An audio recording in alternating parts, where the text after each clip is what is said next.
We've been talking about some of these national issues and what's going on, but we want to remind you about the work of the ACLJ. And one of these cases, this is a classic American Center for Law and Justice case. It involves a big company. I'm sure a lot of you know Belk, or everybody we're listening to, and the stores. We also know at a time when a lot of these retail outlets are having a tough time getting anyone to work any hours. We've got a situation. Abby Southerland, senior counsel's on the phone with us now. And Abby, we've got a situation where someone willing to work was told was terminated and their religious exemption ignored.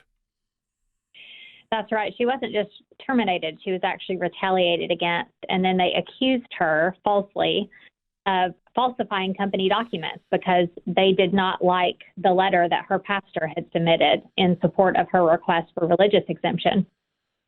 So let me ask you this, Abby. So our client works for Belk Department Store. And I like Belk. I mean, I've always thought them to be a good company. I know they've had some economic hard times. She's worked there for over a decade. What was the situation? What was she asking for? Well, she's worked there for over a decade, and she has always received the Sabbath off. And so this summer in July, her manager came to her and said, you're going to need to resubmit a request for religious exemption if you want to continue to work on the Sabbath. She wasn't given an explanation as to why. She's almost a full-time employee, so she was working many hours per week. So when she inquired as to the reason, they didn't provide her reason. They threatened actually to reduce her hours if she didn't agree to work on the Sabbath. So I don't think this is a case where they were needing her because of a reduced number of employees at the department store. Yeah, they were threatening to reduce her hours. So Belk requested more information at one point. What did they request? They did. They requested a letter from her pastor, which she then submitted, and they rejected because they right there. When you say they asked for a letter from the pastor submits the letter, Belks rejects the pastor's letter. Yes. And what was the basis of rejecting it? Well, they could not Google her church or her pastor because it is a home church. A home church has been operating for more than 24 years. And so they didn't think that the pastor is legitimate and that her request was therefore not legitimate.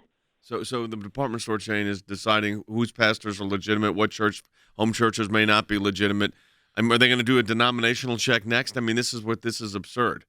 Yes, I mean, we talk about home churches all the time in the foreign contests, especially in places like China, where people are persecuted. But we forget that when we talk about that things exist here. And with COVID, people are doing a lot of home church. And you don't have employers decide that your church is the right kind of church or you have the right kind of pastor. And what's always shocking to me is they put this down. In writing, of course. We researched her church. It's not that we couldn't find enough information about the church. She falsified information. I mean, that is what they're like Abby said. They didn't just fire her. They're accusing her of lying and falsifying information. She is 72 years old, African American woman who's worked there for over a decade. So did they also put on the notice of termination, even though we have all this correspondence that was about her faith, unsatisfactory performance, Abby? That's right. They did. They said the associate will be separated from the company for breaking a company policy, and the company policy is falsifying documents. And they're saying she falsified documents because, let me get this right. When questioned about this, you stated the church was organized and met at someone's house, and that's not enough for them, for Belk. That's correct. That's correct. She even provided the phone number for her pastor, and her pastor was happy to speak with Belk management. I'm going to talk to Wes Smith, who happens to be a colonel, retired in the United States Army, but also a pastor. I mean, I can't even believe a department store chain who's dying for employees right now would be questioning the nature of her church and her pastor.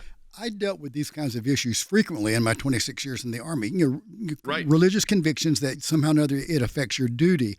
And I think the standard, Jay, is the same in the civilian world as it was in the military, because that standard was you don't even have to go to church. The standard is it a deeply held religious conviction? Right. That's really all you have to prove.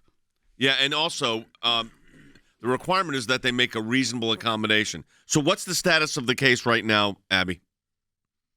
We issued a demand letter on September 13th. I have received just a basic response acknowledging receipt of that letter from Belk's legal department. So we are awaiting a full response, which they have promised to provide In the meantime, our client has actually received unemployment benefits. The unemployment office also determined independently that she was wrongfully terminated.